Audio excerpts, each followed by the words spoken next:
Welcome back. 22 documents on Hillary Clinton's private server containing information that the State Department calls top secret and actually too damaging to release. Still, Clinton's campaign says it wants the 7 email chains to be made public, even though they're top secret. While the FBI has been investigating Clinton's emails, my next guest says this could lead to the indictment, or should lead to the indictment, of the former Secretary of State herself. California Congressman Darrell Issa joining us right now. Congressman, good to see you. Thanks so much for joining us. Well, thanks for having me on, Maria, and thanks for covering this important issue at such a time in our nation's history. Yeah, it is important, and I know that voters want to hear the details of it. So I want to ask you about your support for Marco Rubio, but let's start with Hillary Clinton and these 22 emails that apparently now the public will not get to see because the State Department says and the Justice Department says they are too damaging. What do you know about them? Well, as you said, they're not 22 independent emails. There's some back and forth. What we know is that this is information that when you look at it, you should recognize it goes towards sources and methods and classified operations. And that's where the judgment of Secretary Clinton comes in.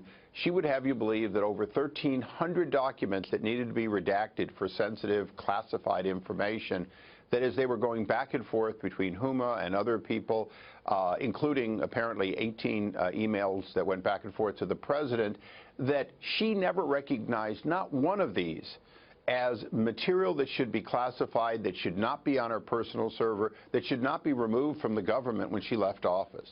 Yeah, and you know, we see what David Petraeus has gone through over the last 2 years in terms of a similar situation, releasing information that was not to be released. And yet, you know, I don't know if you saw Hillary Clinton's statement about this. She was doing an interview with NBC, and she basically said, look, it's like Benghazi. It's not going to be important. I mean, you are the former Oversight Committee chairman of that investigation into Benghazi. How do you feel about that response? Well, this is where her judgment is in question, where her honesty is in question. Maria, let's understand, people are looking at sort of the shiny object of classified. Did it say classified? Exactly what did it say? Let's go back. What was Secretary Clinton's judgment in setting up this site? What was her judgment in exchanging and having, if you will, email conversations about sensitive information? What was her judgment in not giving a copy of this required by law to the State Department when she left? And what was her judgment, quite candidly, in this delay process that she went through, where she essentially delivered none of it and now says, oh, I want it all made public?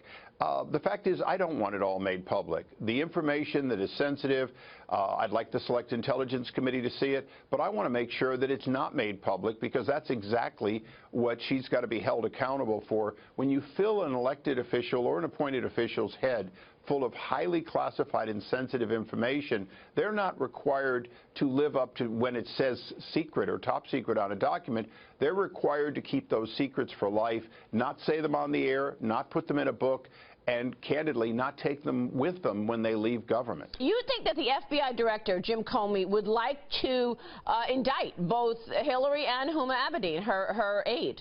Yes.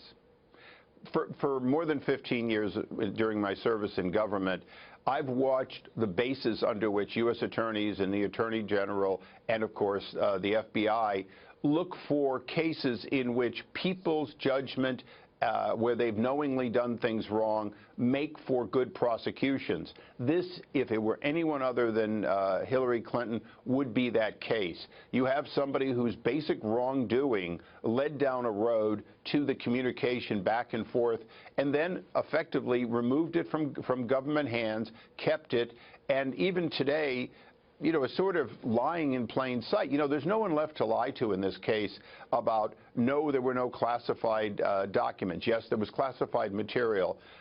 Even the president, who said he learned about it on the news, seems to not have an answer for why 18 of these communications were back and forth with him. Let me switch gears to Senator Rubio, because I think that most people know at this point that that is the sensitive spot when you're talking about borders and Senator Rubio. That took place in our debate on the Fox Business Network, took place again on the Fox News debate, because of the bills that he's backed, Gang of Eight, Immigration Innovation, where basically it enabled tens of millions of foreigners to come into this country and be part of our democracy with all the services that go with it. Is this an issue that is not important to you in terms of his past, or do you think Marco Rubio has changed his position on this?